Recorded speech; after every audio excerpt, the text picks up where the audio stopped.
Hey guys, what's up? In this video, I'll show you how you can recover deleted notes on Evernote. Now, if you are using the desktop application, it is quite a simple process. Once you're here on the home page of your application, you can go ahead and click on Trash. Now, this is a section on the left side of your screen. Once you find this, you will see that these were all the notes that I've deleted in the past month. Yes, there is a cutoff period, which means after a few months or a few years, the trash can empties itself. So make sure you recover your message quickly in order to make sure that it doesn't get deleted permanently. So once you have found the note that you want to recover, just click on the note and click on the three dots on the top right corner. Once you do that, you can see an option where it says restore this note.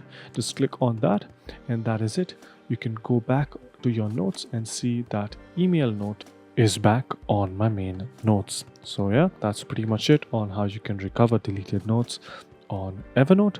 Hope you guys found this video helpful. If you did, make sure you subscribe to the channel, like the video, and also comment down below on what next videos we should make. So yeah, that's pretty much it for this one. Thank you for watching. Bye bye.